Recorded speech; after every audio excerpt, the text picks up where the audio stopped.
Magandang araw sa iyo, Tito Makoy. Magtatago po ako sa pangalang Jonathan. Nakabase ngayon dito sa Saudi Arabia. Ngunit Tito Makoy, hayaan niyo pong huwag ko nang banggitin kung saang lugar ako dito sa Saudi Arabia. Basta po isa ako sa mga libu-libong nakikinig sa iyo dito sa Saudi. Ang aking kwento, Tito Makoy, ay nag-umpisa noong bahagi ng paggamot ko sa sugat ng damdamin sa paghihiwalay namin ng syota ko.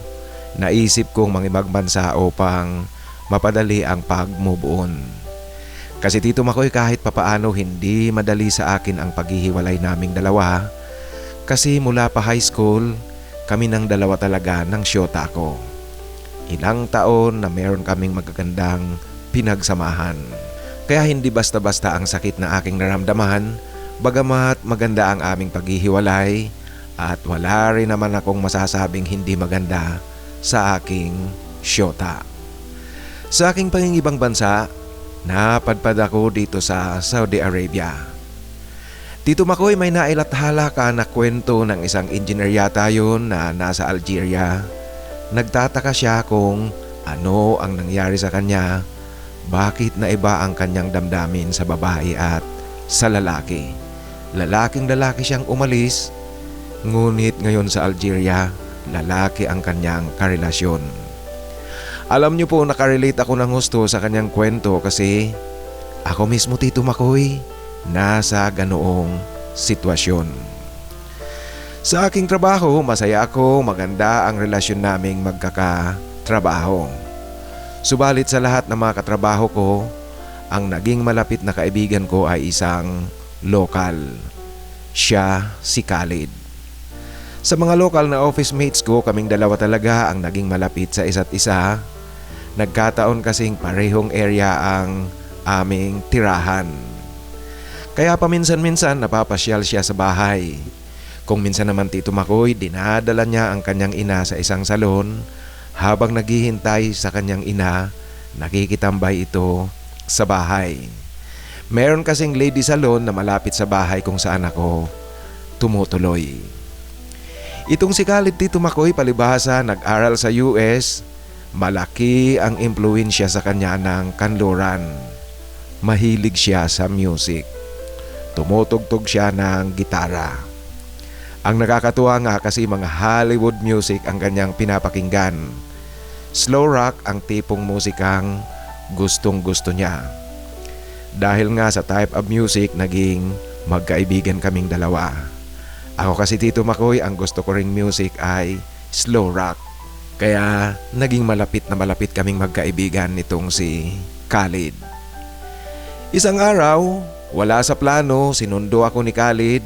Pumunta kami sa bahay nila kasi ayon sa kanya wala roon ang kanyang mga magulang at kapatid.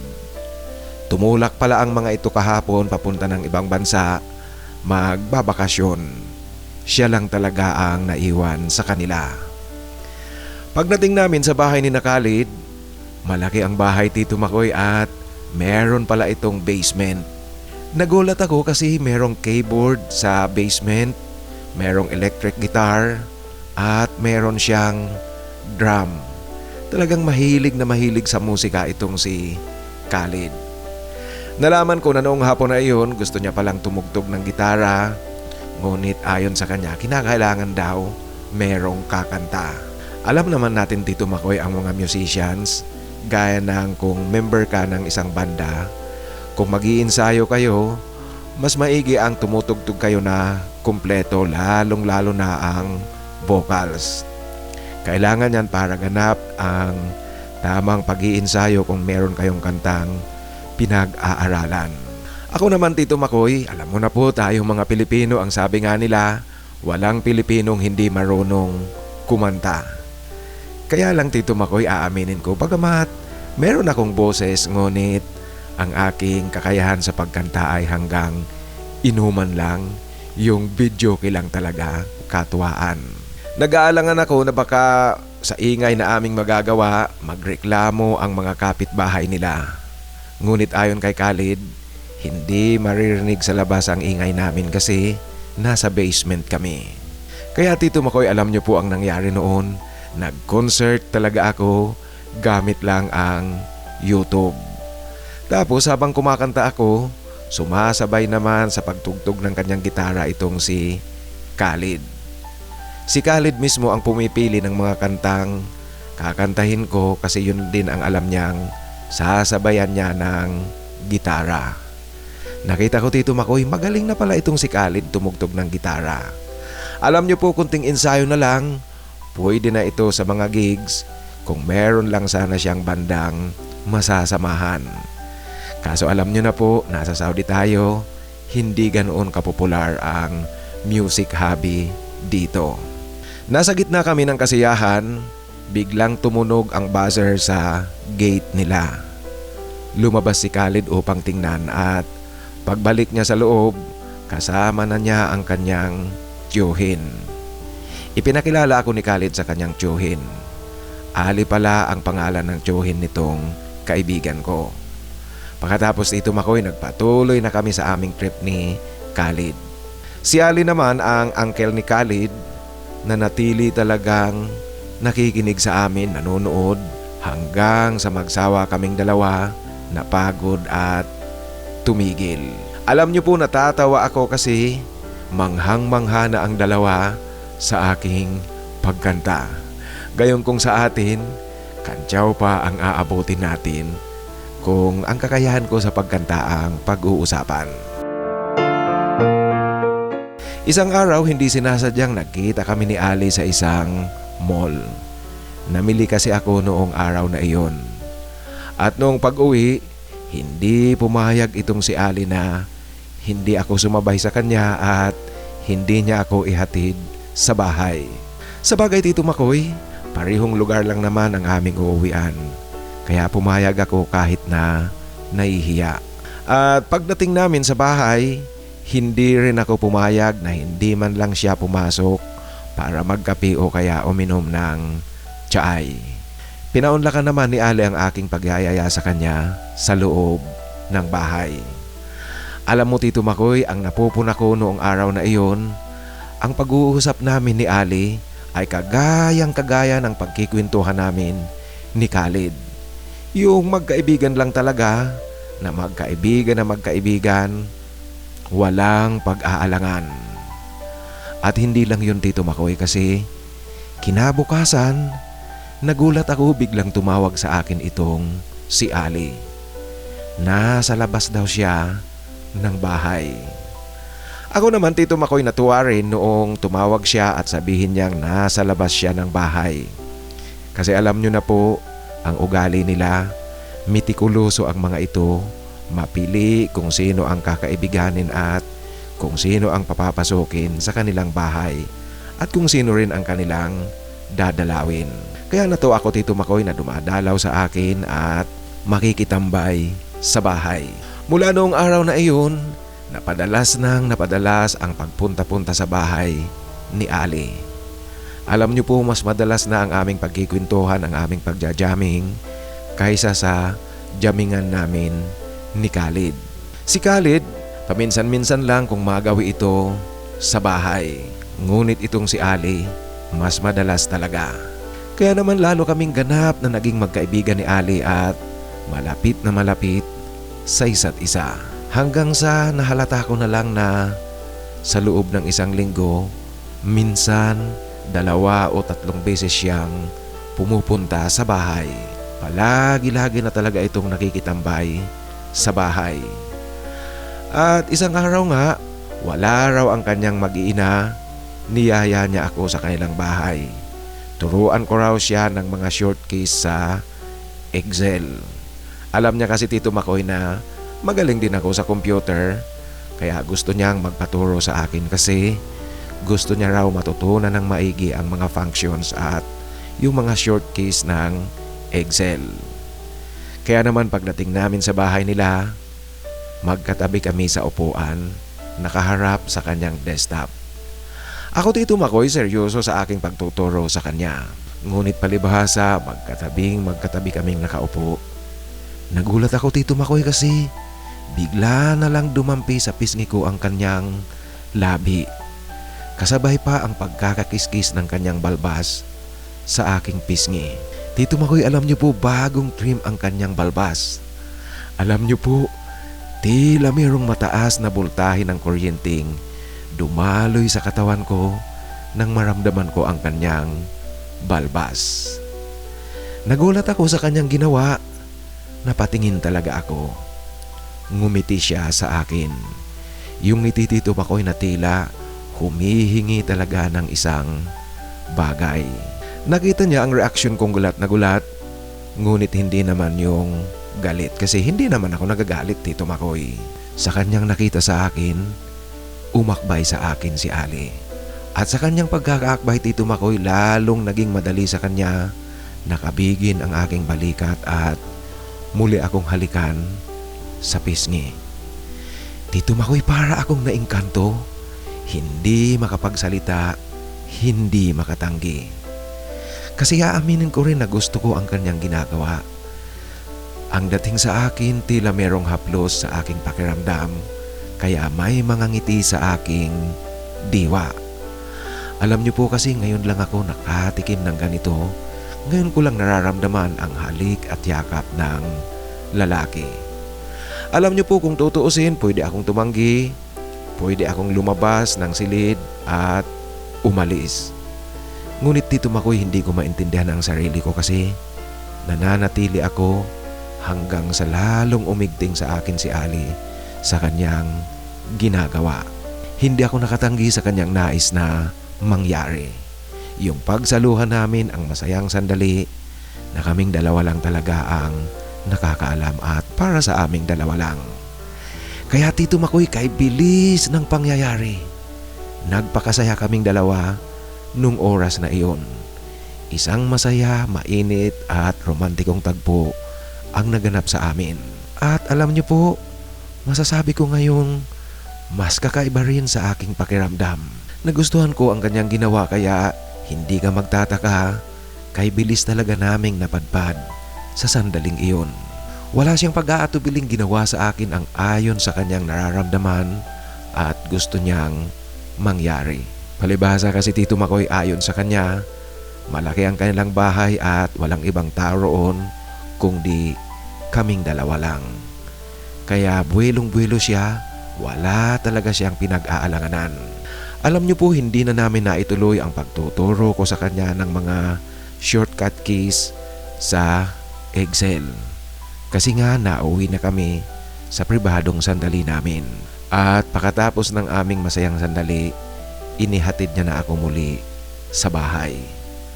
Alam mo Tito Makoy, sa kanyang pag-alis sa bahay at pagpasok ko sa loob ng aking flat na tinutuluyan, di ko alam kung bakit. Kakaiba talaga ang aking nararamdaman. Hindi pa rin nawawala sa aking isipan ang masayang ginawa namin ni Ali sa kanilang bahay.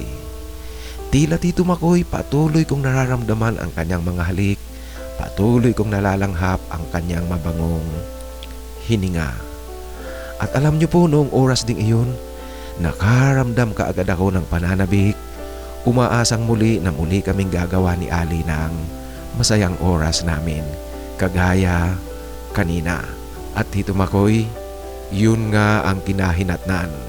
Naulit ng naulit ang masasayang sandali namin ni Ali. Kahit na pamilyadong tao itong si Ali, meron siyang asawa at mga anak, subalit madalas siyang pumupunta talaga sa bahay. Walang linggo na hindi siya dumadalaw sa akin. Minsan nga Tito Makoy, oras pa ng gabi, bigla na lang yan tatawag sa akin, pupunta sa bahay at gagawa kami ng aming lihim. At sa panig ko naman, tuwing tatawag siya at sasabing pupunta sa bahay, alam niyo po, pinananabikan ko kaagad ang kanyang pagdating. Pinaghahandaan ko talaga siya.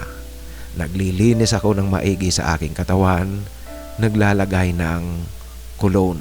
At kinalaunan pa nga Tito Makoy, talagang inalam ko kung alin sa mga ginagamit kong body cologne at body spray ang gustong gusto niya ang bango. Ito ang ginagamit ko. Kaya naman Tito Makoy, literal na para siyang isang leon sa kagubatan na nilalapa ang kanyang nahuling usa o kahit anong hayop na kanyang pagkain. Hanggang sa nagulat na lang ako, Tito Makoy, sa aking sarili. Ibang-iba na ako. Hindi na ako ang dating si Jonathan. Tuluyan kong naibaon ang kalungkutang aking nararamdaman sa paghihiwalay namin ng aking syota. At liban pa dyan, Tito Makoy, ang napuna ko rin sa aking sarili mula nang magkaroon kami ng ugnayan nitong si Ali. Hindi na rin ako sumasama sa mga kaibigan kong Pinoy na dumadalo sa mga pagtitipon ng mga Pilipino, gaya ng mga birthday parties o kaya kahit na anong salo-salo upang makahanap ng panibagong girlfriend. Hindi ko na yan, Tito Makoy, ginagawa. Kasi masaya na ako sa aming ugnayan ni Ali. Si Ali naman natutuwa sa hindi ko na paglabas-labas na gaano at ayon pa nga sa kanya, bakit pa raw kasi ako lalabas gayong madalas namang nandito siya sa bahay at madalas magkasama kami. Tama rin siya, Tito Makoy, kasi minsan sa panig ko, minsan naghahanap ang katawan ko. Ako na mismo ang tumatawag sa kanya o kaya nagpapadala ng message sa WhatsApp. Ang message na pinapadala ko, Tito Makoy, yung code words naming dalawa. At dahil nga parehong distrito lang ang aming tinitirhan, siguro ang agwat ng bahay namin magdadalawang kilometro. Kaya napakadali niyang makapunta sa bahay. Yung code words namin, Tito Makoy, na ginagamit, kung sino man ang makatanggap sa aming dalawa ng message na yan, yung code words, alam na namin ang ibig sabihin. Ginagamit namin ito bilang bahagi ng aming patuloy na paglilihim ng aming ugnayan. Tito Makoy, ang mainit na romantikong namamagitan sa amin ni Ali hanggang ngayon, nananatili itong lingid kay Khalid. Alam niyo po kasi, iniiwasan kong magbanggit ng pangalan ni Ali pag kaming dalawa ni Khalid ang nagkikwentuhan, kaming dalawa ang magkasama. Ganoon din si Ali, nag-iingat din, Tito Makoy. Paminsan-minsan nga kunwari nagpapahatid ito kay Ali ng pangungumusta sa akin. At si Khalid naman, Tito Makoy, minsan sinabi niya sa akin na yung uncle niya raw nagtatanong kung bakit hindi na ako muling nagagawi doon sa bahay ni na Khalid. Hindi na ako muling isinasama ni Khalid sa kanila. Alam mo, Tito Makoy, nang banggitin yan sa akin ng aking kaibigang si Khalid, natawa akong lihim. Kasi talagang walang kaalam-alam itong kaibigan ko tungkol sa nagaganap at namamagitan sa amin ng kanyang uncle na si Ali. Bagamat kasi, Tito Makoy, magkaibigan kami ni Khalid at naisama na niya nga ako sa kanilang bahay, ngunit yung aming jamming noon, hindi na yun naulit pa. Maintindihan natin kasi, Tito Makoy, alam niyo na po, iba ang kanilang kultura pagdating sa pagdalaw sa bahay ng kaibigan o kamag-anak. Bagamat meron silang guest room, ngunit hindi sila katulad natin na anumang oras kahit sino pwedeng dumalaw sa bahay ng kaibigan o kaya kamag-anak. Kaya medyo matagal na ring panahon na hindi ako muling nakakadalaw sa bahay ni na Khalid. Sa aming relasyon ngayon, Tito Makoy, ni Ali, hanggang ngayon, mainit na mainit pa rin nananatili ang aming romantikong ugnayan. Minsan tinanong ko siya kung ano ba talaga ang kanyang nararamdaman kasi pamilyadong tao siya.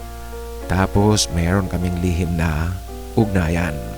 Ngunit ang tanging sagot niya sa akin, mahal niya raw ang kanyang asawa, mahal niya ang kanyang pamilya, ngunit mahal niya rin ako, masaya rin siya sa aming lihim na ugnayan.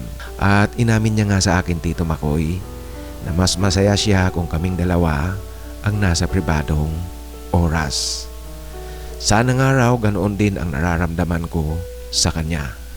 Alam mo, Tito Makoy, noong sabihin niya yun sa akin, pakiramdam ko merong napakagandang musika ng pag-ibig na pumasok sa aking tainga.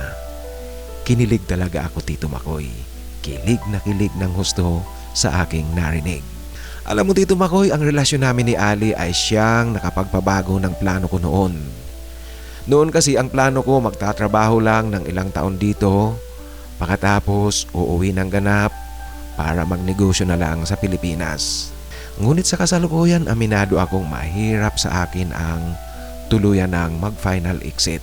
Bagamat meron na rin akong mga naipundar dyan sa Pilipinas, meron na akong 4 na unit na mga boarding house, may mga estudyanteng umuupa rito. At meron pa akong pinapatayong bago. Mga simpleng paupahan lang Tito Makoy ang aking naipupundar, ngunit kumikita talaga ito at may nangungupahan. Ito namang si Ali, kung maitatanong nyo po kung ilang beses ko na rin naisama dyan sa Pilipinas. Nagbakasyon na siya sa amin. Alam nyo po, sa kanyang pagsama-sama sa akin sa Pilipinas, naitanong ko rin sa kanya kung wala itong problema sa kanyang asawa. Yung minsan bumabiyahe siya na hindi kasama ang kanyang mag-anak. At minsan naman, hindi siya umuwi magdamag sa bahay nila. Kasi Tito Makoy, minsan sa bahay ko nagpapalipas ng gabi itong si Ali. Maagang maaga lang itong umaalis.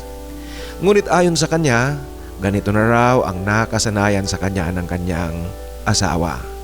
Ayon kay Ali, basta raw sa schedule talaga nilang mag-asawa, yung intimate moment nila, yung schedule na kinakailangan din nilang magniig, dapat naroon siya.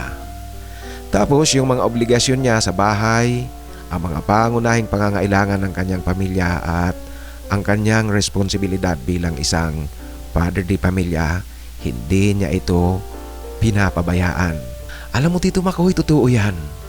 May schedule pala sila kung anong araw dapat talaga ang mag-asawa na dapat magniig sila.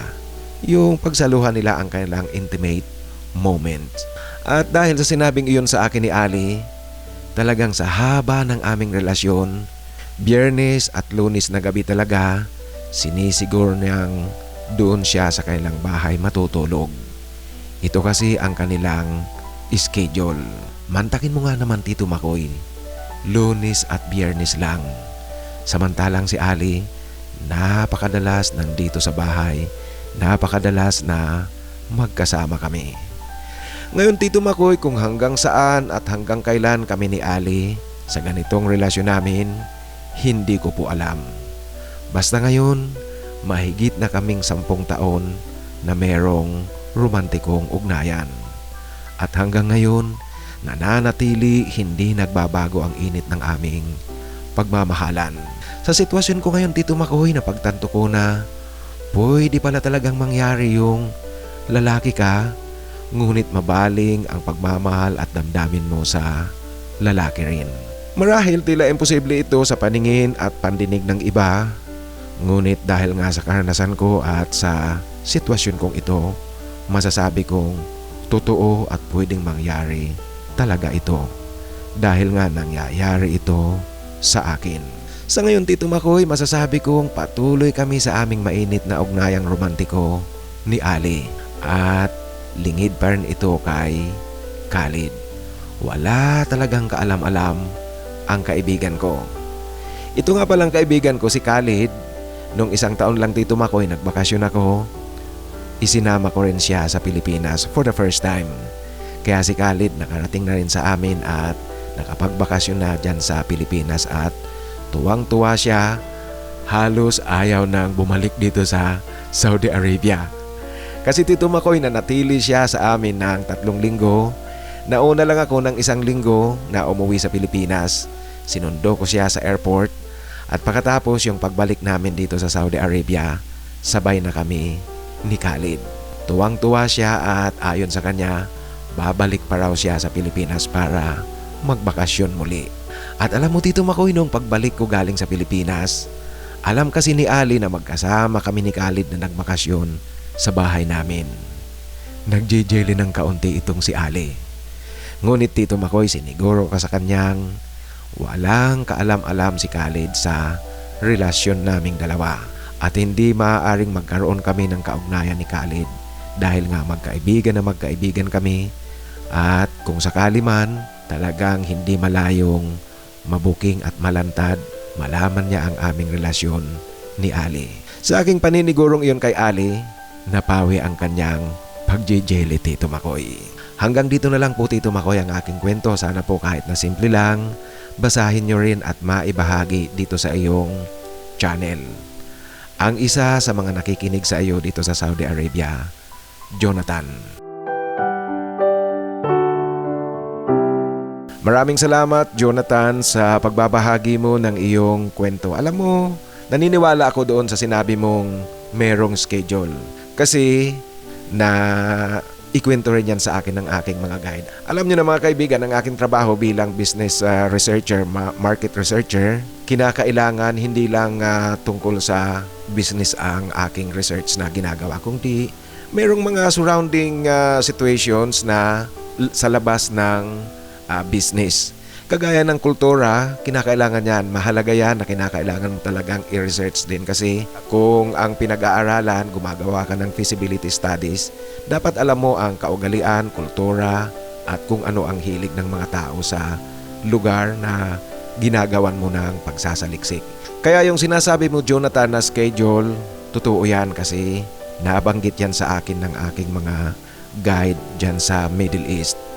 Yan daw ang base mismo sa kanilang relihiyon.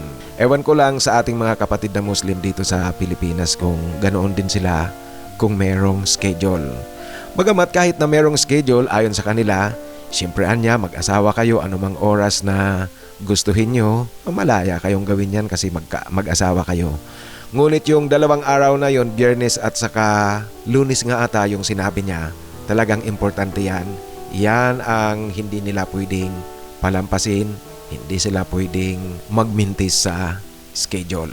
At yung sinasabi mo naman na mas madalas pa yata sa iyo ang kaibigan mong si Ali kaysa sa asawa niya, posible rin yan kasi nga sa kultura nila, kadalasan sa kanila mga arranged marriage.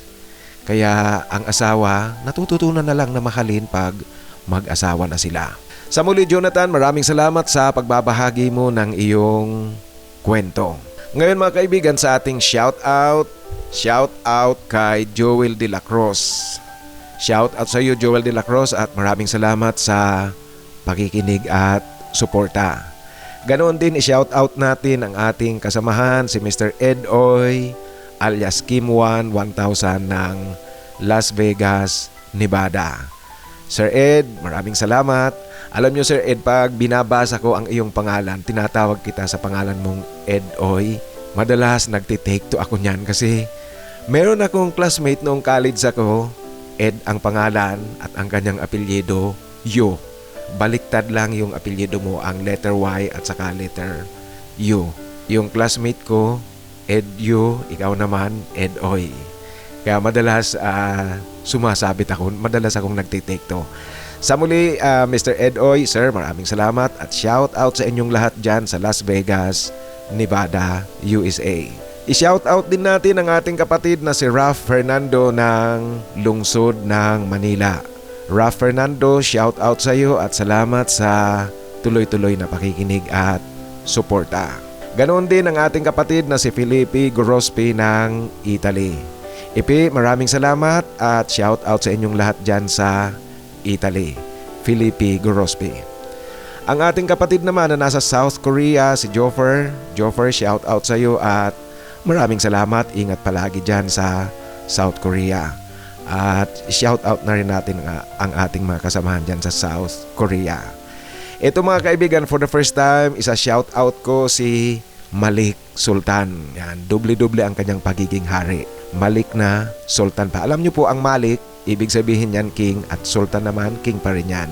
Ngayon, sinashout out ko itong si Malik Sultan kasi ang kanyang comment pati, hello Tito Makoy, guwapo mo po pala sa personal. Di ko talaga inaasahan na makikita kita sa personal. Di ko makakalimutan ang Jollibee dyan sa Cubao. Alam niyo po mga kaibigan kung bakit natatawa ako at sinashout out ko ngayon si Malik Sultan kasi napangakuan ko siyang isa-shout out ko. Aksidente kasi kaming nagkita dyan sa isang Jollibee sa Cubao, yung kahiliran ng Vista Hotel dyan. Nung isang linggo kasi, pauwi ako ng Naga. Sa gabi pa ang biyahe ko, hindi ako nakakuha ng pang-umagang biyahe, pauwing Naga. So, naghihintay ako hanggang gabi, naka-check-in ako dyan sa may Vista Hotel. Tapos, mga pasadong 2:00 ng hapon, pumunta ako sa Jollibee para kumain ng pananghalian.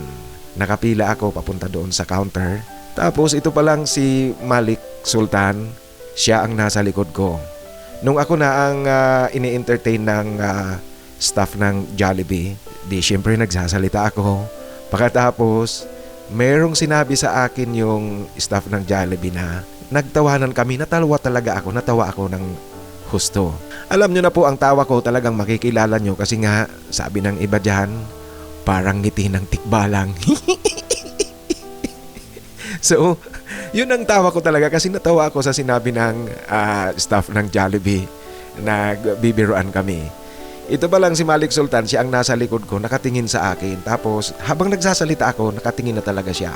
Ngayon, nung makuha ko na yung pagkain ko, humanap na ako ng pwesto. Nagtataka ako kasi sumunod sa akin si Malik. Nagtataka ako sa kanya kasi meron namang ibang bakanting lamesa. Pwede siyang umupo doon. Ngunit nagtanong sa akin kung pwede raw na makishare ng table. So wala namang problema yon sa akin. Makalipas ang ilang saglit, dahan-dahan niya akong tinanong, "Kayo po ba si Tito Makoy?" So ako naman nabigla ako, ngunit sa una medyo nagkunwari pang hindi ko alam ang kanyang sinasabi. Kaso ang sabi sa akin ni Malik Sultan, nakilala niya raw ako sa aking pagsasalita at yung tawa ko. Yun, ang sigurado akong nakilala niya talaga yung tawa ko. Kaya hindi na ako nakapag-deny pa. Sinabi ko nang ako ngayon. At masaya, natutuwa ako Malik Sultan, shout out sa iyo at masayang-masaya ako na nagkita tayo, nagkakwentuhan tayo sa di inaasahang pagkakataon. Kaya lang nakakaya itong sabihin mong gwapo ako kasi hindi naman ako gwapo. Huwag mong sasabihin gwapo kasi baka isipin ng mga kasamahan natin na ang gwapo ko talaga. Tapos pag nakita nila sa personal na hindi naman, baka ma-disappoint pa ang mga yan. Mag-unsubscribe pa dito sa ating samahan. Kaya wag mong nahihiya ako dito sa sabi mo sa akin na gwapo ako sa personal. Tama lang na yung itsura ko yung hindi naman pangit na isusumpa nyo na talaga ang pagkapangit. Pero hindi ko kayang sabihin gwapo ako. Sa muli Malik Sultan, shout out sa iyo at ikinagagalak ko talagang nagkita tayo at nagkakilala tayo. Ngayon ang isa pang is-shout out natin ay ang ating kasamahan. Isa-shout out ko ngayon si Tim Gonzales. Tim, maraming salamat sa tuloy-tuloy na suporta at pakikinig. Ganoon din ang ating kasamahan na si Rex Deniega ng Himalalod, Negros Oriental. Si Rex Deniega, nagpaparating siya ng pangungumusta kay Joseph. Yung natatandaan nyo, yung istorya ni Joseph na yung iba't iba ang natikman. At na-touch daw siya sa kwento ni Joseph. Joseph, kung nakikinig ka ngayon, nagpapaabot ng pangungumusta sa iyo si Rex Deniega ng Himalalod, Negros Oriental. Sa muli Rex, maraming salamat at shout out sa iyo kasama na ang ating mga kasamahan dyan sa Negros Oriental. At ang ating kapatid naman na si Adon Adon Vlogs ng Dubai, shout out sa iyo Adon Adon Vlogs at sa inyong lahat dyan sa Dubai, sa lahat ng mga nasa Middle East na kasamahan natin. Ingat pong palagi, mahirap pa ang sitwasyon dyan. Hindi ba pwedeng ipagwalang bahala ang nagaganap. Kaya ingat kayong palagi dyan. Adon Adon Vlog, shout out sa iyo. At sa ating mga naghahanap ng forever, ang aking isa-shout out ngayon ay ang Team A. Para doon sa mga ngayon palang nakakapakinig sa ating kwentuhan, ang mga pangalang babanggitin ko po ay naghahanap yan ng forever. Ang ibig sabihin yung tutuhanang relasyon. Kaya kung naghahanap kayo ng forever, pwede nyo silang kontakin. Naghahanap ng forever si Alvin Kalalang, Dominador Patawaran, Paulo Laison, Jason Hanson, Julius Espirito, Neil R, Sam Barreto, Ramon Sarmiento at si Chor Baril. Yan po, kung naghahanap kayo ng forever, pwede nyo silang kontakin. Sabihin nyo initially, i-comment nyo kung sino ang gusto nyong maging kaibigan dito sa ating kwentuhan, sa comment portion nitong ating kwentuhan. At sa mga nais namang magbahagi ng kanilang kwento, ipadala lang po sa aking email, titomarcos@yahoo.com. Doon sa mga nais na magpa-shoutout, sa muli po, i-shoutout lang sa pinakahuling upload para siguradong mabasa ko yan kasi kung sa lumang upload na, napakalayo na ng posibilidad na mabasa ko kaagad yan. Swerte na lang kung mabasa ko kaagad yan. Mabasa ko man yan kung lumang upload na nga, matagal nyo na palang naisulat ang comment ng pagpapa-shoutout. Medyo kung baga sa kanin, bahaw na yan kung isa-shoutout ko kayo. Sa inyo pong lahat, sa muli ang aking taos-pusong pasasalamat sa tuloy-tuloy na suporta dito sa ating samahan. Mabuhay po kayo at sumainyo sana ang biyaya galing sa itaas.